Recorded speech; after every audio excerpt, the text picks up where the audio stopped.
இந்த டங்ஸ்டன் விவகாரத்துல பிஜேபி முழுமையா செட்பேக் ஆயிருச்சு. அண்ணாமலை அவர்கள் அந்த இடத்துல மக்கள்கிட்ட போய் நின்றாருன்னா கண்டிப்பா அவருடைய பேச்சுக்கு அந்த மக்கள் மதிப்பு கொடுப்பாங்க. பிஜேபிக்காரங்க கூட என்ன சொல்ல வர்றாங்க, இது எங்க கட்சிக்கு எதிராக திருப்பிட்டாங்க, மத்திய அரசாங்கத்துக்கு எதிராக திருப்பிட்டாங்கன்னா அண்ணாமலை வரவருக்கு நீங்க என்ன பண்ணிட்டு இருக்கீங்க? இந்த டங்ஸ்டன் விவகாரத்துல தமிழ்நாடு பாஜகவோட ஸ்டாண்ட் என்னவா இருக்கு? மதுரை மக்கள் நம்பினாங்க, பிஜேபி நம்பிதான் 2.5 லட்சம் ஓட்டு பாத்தீங்கன்னா மதுரை பிஜேபிக்கு ஓட்டு போட்டாங்க. ஆனா இங்க இருந்து அந்த சீரடி சித்தர் என்ன பண்றாப்ல, சித்து வேலை பண்ணிக்கிட்டு இருந்தாங்க. இன்னைக்கு டங்ஸ்டன் பிரச்சனை எவ்வளவு நாள் ஆகுது? கிட்டத்தட்ட 1 மாதத்துக்கு மேலாகிவிட்டது. இந்த 1 மாத காலங்களாக இந்த மாநில பொதுச்செயலாளரோ இல்ல அவர் தன்னைத்தானே பெரிய தலைவர்னு சொல்லிக்கிறவர் இவருக்கு என்ன பண்ணிட்டு இருந்தாங்க? மதுரை பாஜக என்ன பண்ணிட்டு இருக்கு? மதுரையில பாத்தீங்கன்னா கழுத்தை நெருக்கிற பிரச்சனை போய்கிட்டு இருக்கு. மக்கள் எல்லாம் பேனிக் ஆகிறாங்க. என்னது, கள்ளழகர் கோயில் அழிய போகுதா, அரிட்டாப்பட்டி அழிய போகுதா அப்படின்ற அவ்வளவு ஒரு இதா இருக்காங்க. இளைஞர்ல இருந்து கிளவி இஸ்லாமியர் கிறிஸ்தவர்கள் அனைத்துவருமே பேனிக் இருக்க டயத்துல இவர் என்ன பண்ணிருந்தாரு, பிஜேபியில உள்ள இருக்க கட்சிக்காரங்க புறாத்தையும் ஒரு ஃபேக் ஐடி வச்சு திட்டம் எடுத்துருந்தாரு. யார் என்னன்னு சொல்லிட்டு போய் பார்த்தோன்னா ஜெயகந்தபுரத்துல போயிட்டு ஒரு கம்ப்ளைண்ட் பண்றாங்க. கம்ப்ளைண்ட் பண்ணி பிடிச்சா இந்த சீடு சித்தரோட இவரோட அனுதாபி ஒருத்தர் மாட்டுறாங்க. இன்னைக்கு மதுரை மக்கள் பாத்தீங்கன்னா அந்த டங்ஸ்டன் விவகாரத்துல பிஜேபிக்கு அரசாங்கம் தவறு பண்ணுச்சுன்னு அந்த நிலைக்கு போறது காரணம் யாரு? இவங்க தானே. இவர் போய் பேசிருக்கணும்ல, போய் மக்கள் சந்திக்கணும்ல. இவர் போய் அங்க போய் சந்திச்சாருன்னா இவருக்கு பாத்தீங்கன்னா வேட்டியதான் உருவிட்டு இருப்பாங்க. டங்ஸ்டன்ஸோட அந்த டங்ஸ்டன் நிலக்கரி சுரங்கம் இது மக்கள் போராட்டம். இது ஒரு கவர்மெண்ட்டை எதிர்த்து போராட்டமோ இல்ல மாநில அரசு எதிர்த்து போராட்டமோ கிடையாது. எங்க ஊர்ல பாத்தீங்கன்னா டங்ஸ்டன்ஸோட அந்த டங்ஸ்டன் நிலக்கரி சுரங்கம் நீங்க அமைக்க கூடாது, அதை அமைச்சீங்கன்னா எங்களோட வாழ்வாதாரம் போயிருன்னு சொல்லி அதை வரக்கூடாதுன்னு சொல்லிதான் இது ஃபர்ஸ்ட் வெளியே கொண்டு வராங்க. ஃபர்ஸ்ட் இந்த பிரச்சனை எப்படி வெளியே வருதுன்னா, மத்திய அரசாங்கம் அனுமதி கொடுத்துள்ளது, அதாவது வேதாந்தம் குழுமத்துக்கு இதை அனுமதி கொடுத்திருக்காங்க அப்படின்னு சொல்லி நம்மளுக்கு அச்சு ஊடகத்தை எல்லா ஊடகமும் பாத்தீங்கன்னா இது சம்பந்தப்பட்ட விஷயங்கள்லாம் தெரிவிக்குது. இது வெளியே வரப்ப என்ன ஆகுதுன்னா, அரிட்டாப்பட்டி, வல்லாளப்பட்டி, புலியூர் இது மாதிரி சுத்தி இருக்க எல்லா கிராம மக்களும் பதட்டம் அடைகிறாங்க. ஏன்னா இதுக்கு முன்னாடி அந்த ரவிச்சந்திரன் சொன்னிருந்தேன் பாத்தீங்களா, அந்த பல்லூர் பெருக்க இயக்கத்தோட தலைவர் ரவிச்சந்திரன் அவர்கள் அப்பயே ஒரு 8-10 மாசத்துக்கு முன்னாடியே இதை பத்தின ஆராய்ச்சிகள் பண்ணிருக்காங்க. அப்பயே ஆராய்ச்சிகள் பண்றப்பயே அவர் அப்பயே சொல்லியிருக்காப்ல. அவரு இறந்து போயிட்டாப்ல. அவரு இறந்து போறப்ப என்ன ஆகுதுன்னா, ஐயோ இது என்ன பண்றதுன்னு தெரியாம மக்கள் ஒரு பேனிக் ஆறாங்க. அந்த பேனிக் ஆற டயத்துல என்ன பண்றாங்கன்னா, மாநில அரசு இதை ஸ்கோர் பண்ணுது. மாநில அரசு எப்படி ஸ்கோர் பண்ணுதுன்னா, நாங்க அனுமதிக்க மாட்டோம், நாங்க இதை செய்ய மாட்டோம் அப்படின்ற மாதிரி அறிக்கைகள் வர ஆரம்பிக்குது. அறிக்கைகள் வர ஆரம்பிக்கிறதுனாலும் மக்கள் இது நம்பிக்கை இல்லாம மீண்டும் நாட்டார் கூட்டம்லாம் கூட்டி பொதுமக்கள் அனைவரும் வர சொல்லி சாதி மதம் மொழிக்கெல்லாம் அப்பாற்பட்டு அதுல இஸ்லாமிய பெண்மணிகள் எல்லாருமே கலந்துக்கிட்டு அழகர் கோயிலை கள்ளழகர் கோயிலை காப்பாற்றணும், அரிட்டாப்பட்டியை காப்பாற்றணும் அப்படின்னு சொல்லி எல்லாம் வீதிக்கு இறங்கினாங்க. அப்ப என்ன பண்றாங்கன்னா, அந்த பகுதியை சேர்ந்த மண்ணின் மைந்தரான அமைச்சர் மூர்த்தி அவர்கள் அந்த மக்களோட போய் போராட்டத்தை போய் உட்காந்துட்டாப்ல. இந்த இடத்துல இந்த கனிம வளங்கள்லாம் இருக்கு, இதை எடுத்து வித்தா பாத்தீங்கன்னா இவ்வளவு பணம் கிடைக்கும், இது வருமானம் இருக்கும், மத்திய அரசாங்கத்துக்கு நல்ல ஒரு வருமானம் இருக்குன்னு சொல்லி இந்த ரிப்போர்ட் கொடுத்தனாலதான் நாங்க கொடுத்தோம்னு சொல்லி அவங்க விளக்கம் கொடுக்குறாங்க. இது என்ன ஒரு விஷயம்னா, இப்ப இந்த விஷயம் ஏதோ ஒரு சின்ன லெவல்ல ஒரு குவாரி அமைக்கிற மாதிரி தானே இது. இப்ப நீங்க இதே ஒரு பிரச்சனைய நீங்க வேற ஒரு மாவட்டத்துல கொண்டு போக முடியாது. ஏன் கொண்டு போக முடியாதுன்னா, அந்த ஊர்ல ஒரு கிரானைட் குவாரியோ ஒரு கிரானைட் சம்பந்தப்பட்ட விஷயங்களோ கிடையாது, பாதிச்சது கிடையாது அந்த அளவுக்கு தமிழ்நாட்டுல. ஆனா கிரானைட் இந்த மாதிரி தாது வளங்கள் இந்த மாதிரி தனிமங்கள் இதனால இந்த பூமியை குடஞ்சி எடுத்து அதுல பாதிக்கப்பட்டது அதிகமா எந்த மாவட்டம்? மதுரை மாவட்டம் தான். நீங்க மதுரை மாவட்டத்தை சுத்தி இருந்த முக்கியமான குன்றுகள் எல்லாமே நீங்க அழிக்கப்பட்டுருச்சு. அது டோட்டலா பாத்தீங்கன்னா வெட்டி விற்கப்பட்டுருச்சு. இந்தியாவையே உலுக்கிய தமிழ்நாட்டோட அரசாங்கத்தையே வீழ்ச்சி அடைய அளவுக்கு போன ஒரு மிகப்பெரிய கேஸ் தான் இங்க இருந்து பிஆர்பி கேஸ். இது எல்லாமே எப்ப நடந்துச்சுன்னா அன்றைக்கு இருந்து திமுக அரசாங்கத்துல தான் அந்த பிரச்சனை வெளியே வந்துச்சு. ஆக ஒரு ஆட்சி மாற்றத்திற்கு இருந்த முக்கியமான காரணியில ஒரு விஷயமா அன்னைக்கு அதை பார்க்கப்பட்டுச்சு.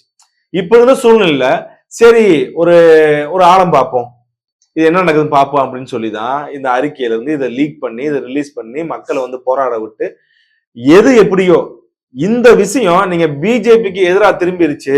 இப்ப பிஜேபிக்காரங்க கூட என்ன சொல்ல வர்றாங்க, இது எங்க கட்சிக்கு எதிராக திருப்பிட்டாங்க, மத்திய அரசாங்கத்துக்கு எதிராக திருப்பிட்டாங்கன்னா அண்ணாமலை வரவருக்கு நீங்க என்ன பண்ணிட்டு இருந்தீங்க?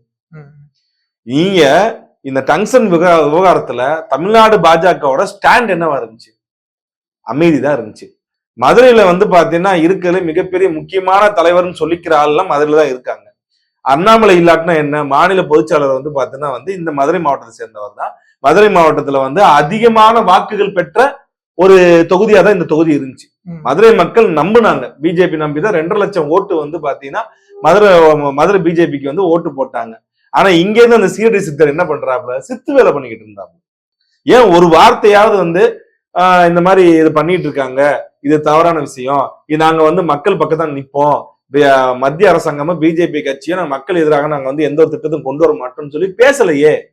மாறா அவர் என்ன பேசிக்கிட்டு இருந்தாரு, மனோன்மணி சுந்தரம் பிள்ளை வந்து வெள்ளாளரே கிடையாது, முக்குளத்தூர்புரம் வந்து பாத்தீங்கன்னா வந்து 3 பேர் ஒண்ணு கிடையாது, அது கிடையாது, இது கிடையாது, அப்புறம் வந்து பார்த்தா சோழர்புரம் வந்து பாத்தீங்கன்னா வந்து தமிழர் கிடையாது, இந்த மாதிரி பேசிக்கிட்டு இருந்தாங்க. இன்னைக்கு டங்ஸ்டன் பிரச்சனை வந்து எவ்வளவு நாள் ஆகுது, கிட்டத்தட்ட 1 மாதத்திற்கு மேலாகிவிட்டது. இந்த 1 மாத காலங்களாக இந்த மாநில பொதுச்செயலாளரோ இல்ல அவர் தன்னைத்தானே பெரிய தலைவர்னு சொல்லிக்கிறவர் இவருக்கு என்ன பண்ணிட்டு இருந்தாங்க, மதுரை பாஜக என்ன பண்ணிட்டு இருந்துச்சு. மதுரை மாவட்ட செயலாளர் வந்து பாத்தீங்கன்னா மதுரை மாவட்ட தலைவர் சுசீந்திரன் அவர்கள் போய் அங்க நாட்டாளர்களை போய் சந்திக்கிறாப்புல, அவங்கள்ட்ட போய் பேசுறாப்புல, நாங்க இந்த மாதிரி சப்போர்ட் பண்றேன்றாப்புல. ஒரு மாவட்ட செயலாளர் அதை தாண்டி அவர் என்ன பண்ண முடியும்? மாநில தலைமையோ மாநில தலைவரோ மாநில பொதுச்செயலாளரோட அந்த அப்ரூவல் இல்லாம என்ன பண்ண முடியும்? அப்படி செஞ்சாரும் என்ன பண்ணுவாப்ல, இதே சீரடி சித்தர் என்ன பண்ணுவாரு தெரியுமா, என்னை மீறி போயிட்டான் அவன் அப்படின்னு சொல்லி மத்திய அரசாங்கத்து மத்தியில இருக்கிற பிஜேபி போய் கம்ப்ளைண்ட் பண்ணுவாரு. போய் நான் ஒருத்தர் இங்க இருக்கேன், நான் 2 லட்சம் ஆனா கூட எங்க போனாலும் நான் 2 லட்சம் ஓட்டு வாங்கிட்டேன், நான் 2 லட்சம் ஓட்டு வாங்கிட்டேன்னு சொல்லிட்டு தெரியுதாப்புல. 2 லட்சம் ஓட்டு நீங்க எப்படி வாங்கினீங்க? உங்க சட்டையை கலட்டி பனியனை கலட்டி நேரா வெள்ளூர் நாட்டுல போயிட்டு வந்து விழுந்து கும்பிட்டு அந்த மக்கள் நம்பி அவங்க ஓட்டு போட்டாங்க. வேற யார் போட்டா? அதே மாதிரி அண்ணாமலை அவர்களுடைய வந்து மதுரை பிரச்சாரம், அவர் உசிலம்பட்டியில பகுதி போனப்பையும் சரி, இங்கிட்டு வெள்ளூர் நாட்டு பக்கம் வந்தப்பையும் சரி, மேலூர் பகுதி போறப்பையும் சரி, திருமங்கலம் பகுதிக்கு வந்தப்பையும் சரி, இங்க இருந்த முக்குளத்தோர்களுடைய ஒட்டுமொத்த ஓட்டையும் வந்து பாத்தீங்கன்னா உங்களுக்காண்டி வாங்கி கொடுத்தாங்க. தேவர் திருமணார் வந்து பாத்தீங்கன்னா பேச்சையும் அன்னைக்கு இருந்த வந்து பாத்தீங்கன்னா அண்ணாதுரை அவர்களுடைய பேச்சையும் 2 பேரும் வந்து பாத்தீங்கன்னா நடந்த ஃபைட்டை வந்து இதை ஃபேக்கா வந்து பாத்தீங்கன்னா கிரியேட் பண்ணிக்கிட்டு இருந்தாங்க. அதை வந்து உண்மையில வந்து பார்த்தா உடைச்சு நிரூபிச்சது யாரு? அவர் அண்ணாமலை அவர் தான் நீங்க நிரூபிச்சாப்ல, தேவர் இதை பேசினார் அப்படின்னு சொல்லி நிரூபிச்சார்ல. அந்த டயத்தை அந்த இஷ்யூ வந்து பார்த்தா ஸ்டேட் இஷ்யூ ஆச்சு. அது வந்து பார்த்தீங்கன்னா தமிழ்நாட்டில் இருக்க அனைத்து ஊடகங்களும் அதை ஃபோக்கஸ் பண்ண ஆரம்பிச்சாங்க, பட்டிமன்றத்தை இதை பத்தி பேச ஆரம்பிச்சாங்க. அவ்வளவு பெரிய விஷயம் கொண்டுறப்ப அந்த மக்கள் வந்து பார்த்தீங்கன்னா அண்ணாமலை அவர்கள் நம்புனாங்க. அண்ணாமலை நம்பினப்பதான் என்ன ஆகுதுன்னா, அதே மாதிரி ஆப்போசிட் பார்ட்டி ரொம்ப ரொம்ப வீக்கான கேண்டிடேட். நம்ம சேனல்லே நான் சொல்லியிருந்தேன், நான் மதுரையில வந்து இந்த தொகுதி நிச்சயமா வந்து பாத்தீங்கன்னா ஜெயிக்க வேண்டிய தொகுதி. சு வெங்கடேசன் மேல மிகப்பெரிய அதிருப்தி இருக்கு. ஏடிமிக்கில் இருக்கிற வந்து பாத்தீங்கன்னா 3 மாச சரவணன் வந்து பாத்தீங்கன்னா இந்த கட்சியில இருப்பாரா இருக்க மாட்டாரா மக்கள் நம்பிக்கை கிடையாது. இது நல்ல ஒரு தொகுதி, கேண்டிடேட் வந்து இவரை போடாதுன்னு சொல்லி பேசணும். ஆனா அதையும் மீறி வந்து பாத்தீங்கன்னா போட்டாங்க. என்னாச்சு? அனாமுத்தா வந்து இந்த தொகுதி கையை விட்டு போயிருச்சு. 2.5 லட்சம் ஓட்டுங்க. இவர் நம்பாம வந்து பாத்தீங்கன்னா கட்சியவும் அந்த அண்ணாமலை அவர்களுடைய வந்து பார்த்தா பிரச்சாரத்தையும் நம்பி போட்ட ஓட்டு. இவர் என்ன பண்றாப்புல, ஒரு சாதியில ஒருத்தர் வந்து பாக்குறான்னா, யாராவது ஒரு அல்லக்கை வந்துச்சுன்னா அவனை கூட்டு வந்து, நீ இந்த சாதிக்கு வந்து சங்கத்தை வச்சுக்கோ, நீ இந்த சாதிக்கு ஒரு சங்கத்தை வச்சுக்கோ. முக்குளத்தோர் யாராவது வந்தாங்கன்னா, நீ தேவர் சங்கம் வைக்காத, கல்லர் சங்கம் வை, மறவர் சங்கம் வை, அகமுடியார் சங்கம் வை, அந்த சங்கத்துக்கு வந்து பார்த்தோன்னா நீ ஒரு விழா நடத்து, அதுல நான் வந்து கலந்துக்கிறேன், நாங்க வந்து பார்த்தோன்னா வந்து பெருமையா பேசுறேன், உன்னை பத்தியும் பெருமையா பேசுறேன் அப்படின்னு சொல்லிட்டு போய் இறங்குறது. அங்க போனா 10 பேர் தான் இருப்பாங்க. அந்த இதுல கலந்துகிட்டேன்ற மட்டும் தான் போடுவாப்புல, இந்த கூட்டத்தை க்ரௌட்லாம் காட்ட மாட்டாப்புல. ஆக ஒரு 10 அல்லக்கையில வச்சுக்கிட்டு தன்னை ஒரு பெரிய தலைவரா காமிச்சுக்கிட்டு இந்த மாதிரி பண்ணிக்கிட்டு இருந்தாங்கன்னா எப்படிங்க மக்கள் உங்களை நம்புவாங்க? இன்னைக்கு மதுரை மக்கள் வந்து பாத்தீங்கன்னா அந்த டங்ஸ்டன் விவகாரத்துல பிஜேபி அரசாங்கம் தவறு பண்ணுச்சுன்ற அந்த நிலைக்கு போறது காரணம் யாரு? இவங்க தானே.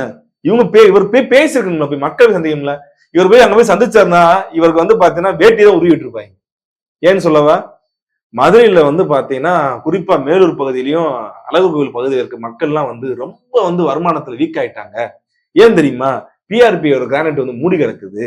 அதனால மக்களுக்கு வந்து பாத்தீங்கன்னா பொருளாதார சிக்கல் இருக்கு. நிறைய வந்து பார்த்தா ஸ்கூல் ஓபன் பண்ண முடியல, காலேஜ் ஓபன் பண்ண முடியல. இதை திறக்கணும்னு சொல்லி போராட்டம் நடத்தின ஆளுங்க இவர் அங்க போய் நின்றுதான் என்ன பண்ணிருப்பாங்க சொல்லுங்க நீங்க? அப்படி வந்து கிழக்க பக்கத்துல நில்லுங்க சார்னுவாங்க. என்னப்பா அப்படின்னு சொல்லி அங்க திரும்பினாரு, இப்படி வேட்டி உருவி விட்டுருவாங்க. அவ்வளவு பெரிய கொஞ்சமாவது யோசிக்க வேணாமா? இவர் என்ன பண்ண 45 நாள் அவர் என்ன பண்ணாப்ல? இன்னைக்கு போயிட்டு மக்களை போயிட்டு வந்து நீங்க கேள்வி கேட்குறீங்க, போய் பிஜேபி வந்து திருப்பிருச்சு இப்ப ஏன் புலம்புறீங்க? உங்களுக்கு வந்து இந்த அறிக்கை சொல்றதுக்கு வந்து உங்களோட மாநில தலைவர் லண்டன்ல படிச்சுட்டு அவர் வந்து பிளைட் விட்டு இறங்கணும்னு சொல்லணுமா? அவர் வந்து சொல்லணுமா? ஏன் உங்களுக்கு சுய புத்தி கிடையாதா? நீங்க பேச வேணாமா?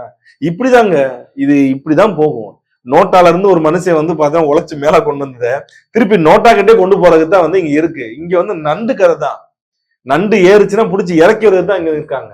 அது இங்க இருக்க ஒரு ராட்சச நண்டு இருக்கு. இந்த நண்டு இருக்கிற வரைக்கும் வந்து பார்த்தோன்னா வந்து யாரையுமே ஏற விடாது. எத்தனை பேர் மேல ஏறலாம் பிடிச்சி இறக்கி விட்டுரும். நீங்க போய் என்ன பண்ணிருக்கணும்? மக்கள்கிட்ட போய் நின்றுக்கணும். போய் நீங்க எதுவும் கவலைப்படாதீங்க, எங்க தலைவர் வந்து பார்த்தீங்கன்னா லண்டன்ல இருக்காப்புல, இப்படியா சொல்லிருக்கலாம்ல, எங்க தலைவர் லண்டன்ல இருக்காப்புல, எங்களால தன்னிச்சை அப்ப முடிவு எடுக்க முடியல, இருந்தாலும் ஏதாக இருந்தாலும் நாங்கள் மக்களோட தான் நிற்போம், நாங்கள் உங்களுக்கு கூட தான் நிற்போம் அப்படின்னு சொல்லி அன்னைக்கு போய் ஒரு 10 பேர் நின்று இருந்தாங்கன்னா இந்த பிரச்சனை இப்படி வந்திருக்குமா? டிவில வந்து பார்த்தீங்கன்னா ஒரு டிபேட் வந்திருக்குமா? ஊடகங்கள் இப்படி வந்து பார்த்தீங்கன்னா பேசியிருக்குமா? என்ன பேசிச்சு சொல்லுங்க? ஊடகங்கள் போனா பிஜேபி தானே பேசிச்சு. அப்ப நீங்க போய் அங்க போய் அதுக்கு முன்னாடி நடந்த விஷயங்கள் எந்த ஒரு, இப்ப அண்ணாமலை அவர்கள் வந்து பாத்தீங்கன்னா எடுத்து சொல்றாப்புல, இது இந்த டயத்துல கொடுத்துருக்குன்னா இது இப்படி போச்சு, இது இப்படி வந்துச்சு, அரசாங்கம் மத்திய மாநில அரசாங்கம் அதை கேட்டுச்சு, அதனால மத்திய அரசாங்கம் இதை கொடுத்துச்சு, அது அந்த டீட்டெயில் எல்லாம் வந்து பாத்தீங்கன்னா அவர் எடுக்கிறாருல்ல. இந்த அறிவு வந்து பாத்தீங்கன்னா உங்களுக்கு இல்லைன்னா வந்து நீங்க ஏன் ஆசைப்படுறீங்க? இந்த சித்தர் யாரும் ஆசைப்படுறாப்புல. சரி அதையாவது விடுங்க, இவ்வளவு பிரச்சனை போய்கிட்டு இருக்கு. மதுரையில வந்து பாத்தீங்கன்னா கழுத்தை நெருக்கிற பிரச்சனை போய்கிட்டு இருக்கு. மக்கள் எல்லாம் வந்து பேனிக் ஆறாங்க. என்னது கள்ளழகர் கோயில் அழிய போப்பதா, அரிட்டாப்பட்டி அழிய போப்பதா அப்படின்ற ஒரு அவ்வளவு ஒரு இதா இருக்காங்க. இளைஞர்ல இருந்து கிளவி இஸ்லாமியர் கிறிஸ்தவர்கள் அனைத்துவருமே வந்து பேனிக் இருக்க டயத்துல இவர் என்ன பண்ணிருந்தாரு தெரியுமா? பிஜேபியில உள்ள இருக்க கட்சிக்காரன புறாத்தையும் ஒரு ஃபேக் ஐடி வச்சு திட்டம் எடுத்துருந்தாப்புல. யார் என்னன்னு சொல்லிட்டு போய் பார்த்தோன்னா ஜெயகேந்திரபுரத்துல போயிட்டு ஒரு கம்ப்ளைண்ட் பண்றாங்க. கம்ப்ளைண்ட் பண்ணி பிடிச்சா இந்த சீடு சித்தரோட ஒரு இவரோட அனுதாபி ஒருத்தர் வந்து மாட்டுறாங்க, ஒரு லேடி வந்து மாட்டுறாங்க. இந்த லேடி மாட்டுறாங்கன்னா இதை விட்டுட்டு போக வேண்டியதானே? ஆனா உண்மையிலே வந்து பாத்தீங்கன்னா தனக்காண்டி யாராவது ஒருத்தவங்க பண்ணாங்கன்னா அவர் கூட நிக்கிறாருங்க. இவர் எப்படி மாட்டுறாப்புல, அந்த லேடியை வந்து ரிமாண்ட் பண்ண விடாம வந்து பாத்தீங்கன்னா டிஎஸ்பிக்கு போன் பண்ணுவோம், இன்ஸ்பெக்டருக்கு போன் பண்ணுவோம், அங்க போன் பண்ணுவோம், இங்க போன் பண்ணுவோம், அதை விட்டுருங்க, அந்த பெண்ணின் வாழ்க்கையை பாருங்க, அந்த அவளை பெண்ணை விட்டு விடுங்கள் அப்படின்ட்டு உருகுறாப்புல. அப்படியே மனோகர படத்துல சிவாஜி உருகுறாப்புல, அப்படியே உருகி காப்பாத்தி விடுறாப்புல. இதுதாங்க வந்து இங்க இருக்கிற வந்து பிஜேபியோட நிலைமை தாங்க இருக்கு. இங்க வந்து பாத்தீங்கன்னா மாவட்ட செயலாளர் மாவட்ட தலைவர் வந்து செயல்பட வர மாட்டாப்புல, வேற ஏதாவது வந்து பாத்தீங்கன்னா பிராந்திய தலைவர் இருந்தாலும் செயல்பட வர மாட்டாப்புல. இவர் நான் தான் இங்க 2.5 லட்சம் ஓட்டு, இவர் பேரே வந்து பாத்தீங்கன்னா 2.5 லட்சம் மாத்திடலாம். சீரடி சித்தர்னு ஏற்கனவே ஒரு பேர் இருக்குல்ல, அதே மாதிரி வந்து பாத்தீங்கன்னா 2.5 லட்சம் சித்தர்னு ஒரு மாத்திக்கலாம். 2.5 லட்சம் ஓட்டு வந்து பாத்தீங்கன்னா சரி ரைட் ஓகே. நிறைய வாட்டி வந்து பாத்தீங்கன்னா நானும் நிறைய வாட்டி இவரை பத்தி பேசியிருக்கேன். இவரை ஏன் பிடிஆர் பழனிவேல் ராஜனை பத்தி வந்து ஒரு வார்த்தை பேச மாட்டாப்ல, ஏன் விமர்சனமே பண்ண மாட்டாப்ல? ஏன் பிடிஆர் பழனிவேல் ராஜனை வந்து பாத்தீங்கன்னா எந்த ஒரு இதுலயும் வந்து சிக்கனவர் கிடையாதா? இல்ல சித்தாந்த ரீதியா நீங்க மோதினது கிடையாதா? சித்தாந்த ரீதியா வந்து பாத்தீங்கன்னா வந்து உங்க கட்சியை சேர்ந்த ஒரு முக்கியமான ஒருத்தர் வந்து நாயின் விமர்சனம் பண்ணவர் தானே. அப்படிப்பட்ட ஒரு நபரை வந்து ஏன் இந்த சீடு சித்தர் வந்து பாத்தீங்கன்னா விமர்சனமே பண்ண மாட்டாப்ல? ஏன் அமைச்சர் மூர்த்தி அவர்களை வந்து விமர்சனமே பண்ண மாட்டாப்ல? ஒவ்வொரு மாவட்டத்திலையும் வந்து பாத்தீங்கன்னா அங்க இருக்கிற பிஜேபி தலைவர்கள், பிஜேபி பிராந்திய தலைவர்கள், பிஜேபியோட மாவட்ட தலைவர் பூரா, அங்க இருக்க டிஎம்கேயோட மினிஸ்டர் எல்லாத்தையும் எதிர்த்து பேசுறாங்க. சென்னையில வந்து பாத்தீங்கன்னா வந்து சேகர் பாபு அவர்களை வந்து பாத்தீங்கன்னா எதிர்த்து பேசுறாங்க, அறிக்கை விடுறாங்க, மோதுறாங்க. இவர் என்னங்க பண்றாப்ல? இவர் வந்து அடிக்கடி சொல்றாருல 2 லட்சம் ஓட்டு வானே 2 லட்சம் ஓட்டு வானேன்னு சொல்லிட்டு. மாநில பிஜேபிக்கு வந்து பாத்தீங்கன்னா நான் ஒரு கோரிக்கையை வைக்கிறேன், இந்த கோரிக்கையா கூட வந்து வச்சுக்கோங்க. இப்படிப்பட்ட ஒரு மிகச்சிறந்த வந்து பாத்தீங்கன்னா ஆகச்சிறந்த இந்த வேட்பாளர் வந்து நீங்க மதுரை மத்திய தொகுதி கொடுங்க, இல்லைன்னா மதுரை கிழக்கு தொகுதி கொடுங்க. இந்த 2 தொகுதி கொடுத்தீங்கன்னா இந்த மாதிரி வந்து ஒரு வீரமிக்க இந்த சீரடி சித்தர் வந்து பாத்தீங்கன்னா எனக்கு அரசியல் வேணாம்னு சொல்லிட்டு போயிருவாங்க, தொகுதியும் வேணாம், உங்க கட்சி வேணாம்னு சொல்லிட்டு போயிருவாப்புல. அதுதான் அவருடைய பலம், வேற எதுவுமே கிடையாது. நீங்க அவர் அண்ணன் அமைச்சர் மூர்த்தி அவர்களுக்கு எதிராகவோ இல்ல அண்ணன் பிடிஆர் ராஜனுக்கு அவர்களுக்கு எதிராகவோ இந்த 2 தொகுதி மதுரை மத்திய மதுரை கிழக்கு இந்த 2 தொகுதி கொடுங்க. தொகுதி வேணான்னு சொல்றாரா இல்லையா மட்டும் பாருங்க. நீங்க எனக்கு இந்த தொகுதியே வேண்டாம், எனக்கு இந்த அரசியலே வேண்டாம், நான் அப்படியே வந்து பாத்தீங்கன்னா வந்து நான் பிரம்மச்சரிய வாழ்க்கையில எங்கேயாவது போறேன்னு சொல்லிட்டு வந்து கிளம்பலாம். இப்படியே போச்சுன்னா இது எங்க போய் முடியும் சொல்லுங்க? நீங்க யாரும் மக்களை குறை சொல்லாதீங்க, மக்களை வந்து நீங்க குறை சொல்லவே கூடாது. மக்கள் வந்து பாத்தீங்கன்னா வந்து அவங்களுக்கு தங்களுக்கு கிடைக்கிற தரவுகளை வைத்துதான் வந்து அவங்க நிப்பாங்க. அவங்க நீங்க வந்து பாத்தீங்கன்னா 30-35 நாள் 40 நாள் தூங்க தலைவர் வரைக்கும் தூங்கிட்டு ஐயோ குத்துதே குடையுதே அப்படின்னு சொல்லிங்கன்னா என்ன பண்ணுவீங்க சொல்லுங்க? நீங்க சொந்த கட்சிக்காரனை வந்து பாத்தீங்கன்னா வந்து ஒரு லேடியை வச்சு ஒரு ஃபேக் ஐடி ரெடி பண்ணி சொந்த கட்சிக்காரனை பார்த்து வந்து திட்ட விட்டு வேடிக்கை பாக்குற இவர் வந்து மாநில பொதுச்செயலாளர்னா வந்து யாருங்க ஏத்துக்குவா சொல்லுங்க? அதை விடுங்க, வர்ற எலெக்ஷன் வருது இல்ல, இந்த எலெக்ஷன்ல இவர் உண்மையில 2.5 லட்சம் ஓட்டு வாங்கின்னு சொல்றாருல, இவரு இந்த பிஜேபி கட்சி இல்லாம சுயேட்சையா ஒரு கேண்டிடேட் எதிர்த்து நின்று 150 ஓட்டு வாங்க சொல்லுங்க, நான் இவரை பத்தி பேசுறது நிப்பாட்டிடுறேன். நான் இவரை பத்தி எந்த காலத்தையும் பேச மாட்டேன், பகிரங்கமா மன்னிப்பு கேட்டு போயிரு. 150 ஓட்டு நின்று காட்ட சொல்லுங்க, பலத்தை நிரூபிக்க சொல்லுங்க, பார்ப்போம். நிரூபிக்க முடியுமா? முடியாது. இப்படியே வந்து பாத்தீங்கன்னா வந்து இந்த கட்சியோட அட்டைப்பூச்சி மாதிரி உட்காந்துக்கிட்டு இருக்கிற மாவட்ட தலைவர்ல இருந்து, ஒன்றிய தலைவர்ல இருந்து, ஒன்றிய செயலாளர் இருந்து, பாவம் சின்ன சின்ன பசங்க எல்லாருமே உழைக்கிறாங்க, பண்றாங்க. எல்லாத்தோட உழைப்பு புறம் உறிஞ்சுக்கிட்டு இவருக்கு சால்வ் எடுக்க ஒரு ஆளு, கார் கதை திறந்து வர்றது, வெக்கமான சூடு சொரணம் கிடையாது அந்த ஆளுக்கெல்லாம். வெக்கமான சூடு சொரணம் கிடையாது. யாருக்கு போய் நீங்க இப்ப பண்றீங்க? நீங்க சொல்லுங்க. நீங்க யார் கதவை போய் திறந்து விடுறீங்க? முருங்கத்தோப்பு வச்சிருக்கிற கதவை போய் திறந்து விடுறீங்க. நீங்க எப்படிப்பட்ட ஆளா இருப்பீங்க? ஆக இந்த டங்ஸ்டன் விவகாரத்துல பிஜேபி முழுமையா செட்பேக் ஆயிருச்சு. நீ அந்த மக்கள்கிட்ட போயிட்டு, ஆனா இருந்தாலும் அண்ணாமலை அவர்கள் வந்து அந்த இடத்துல மக்கள்கிட்ட போய் நின்றாருன்னா கண்டிப்பா அவருடைய பேச்சுக்கு வந்து அந்த மக்கள் மதிப்பு கொடுப்பாங்க, அவரை வந்து நம்புவாங்க. ஏன்னா தரவுகளின் அடிப்படையில் பேசுறவரு, ஓரளவுக்கு வந்து பாத்தீங்கன்னா வந்து மக்களுக்காக நிக்கிறவர் அப்படின்ற நம்பிக்கை அவர் இருக்கு.